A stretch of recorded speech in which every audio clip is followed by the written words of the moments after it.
Hey guys, it's Jasiu with 110 Fitness, and in this video, I'm going to show you some tips and tricks on how to develop your shoulders. You may be wondering, why do we want this? Well, for girls, having wider shoulders creates the illusion of a tiny waistline and helps create that Coke bottle look or that hourglass shape that you ladies desire. And for guys, we want this because it starts the foundation for that V-taper shape, and having broader shoulders makes you look bigger even if you really aren't.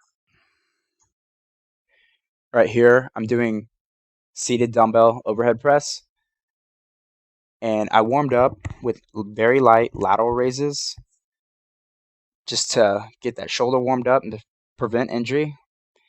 And I did lateral raises because in this movement, you're mainly focusing on the anterior head of the shoulder, but you are incorporating the medial head.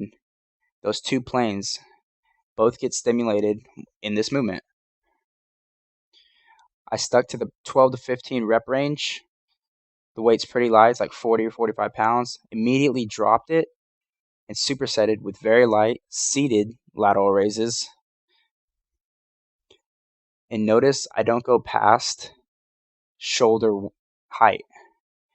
And I didn't go past this because I didn't want to incorporate any traps into this exercise. When you start going past the height of your shoulders, you throw in a larger muscle like the traps, and it takes away from being very specific and working on that medial head. And that medial head is what gives you the width of the shoulder.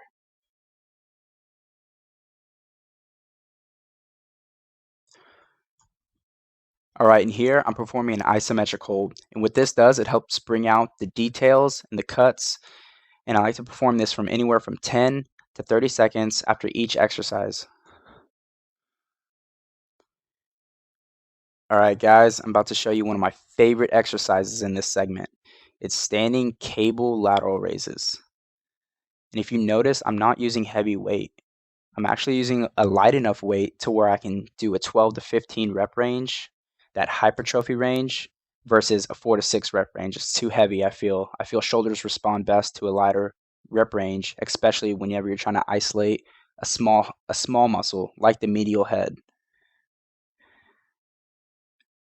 And I prefer cables, and I find this is best because if you notice, the cables are moving diagonally in a diagonal direction, and tension is provided through the entire exercise from start to finish, constant tension until I put that cable back. Versus a dumbbell, once that dumbbell gets towards the ground at the bottom of the repetition, tension goes away. Tension only exists whenever you're defying gravity on a dumbbell. Unlike a cable, it's always there. Tension is always constant. All right, and here I'm doing a variation of lateral raises. I'm putting a little spin on it. All right, my elbows are bent to 90 degrees, and I'm still leading with my elbows, and I'm almost making a circle shape with the dumbbells. And I'm almost at the top of the exercise. Imagine just pouring water out of a cup and twisting your wrist. All right, and I supersetted that last exercise with rear delt flies using the resistance bands. And just like the cables, resistance bands offer tension through the entire exercise.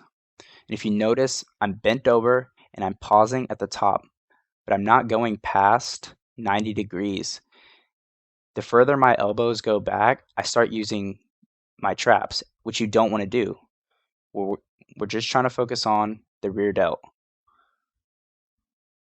And a little bit of isometric hold right there. This is Cody and Yashi signing out. If you liked the video, please give us a thumbs up. And if you want to see more of our videos, don't forget to subscribe. And remember, guys, train smarter, not harder. And always keep it 110.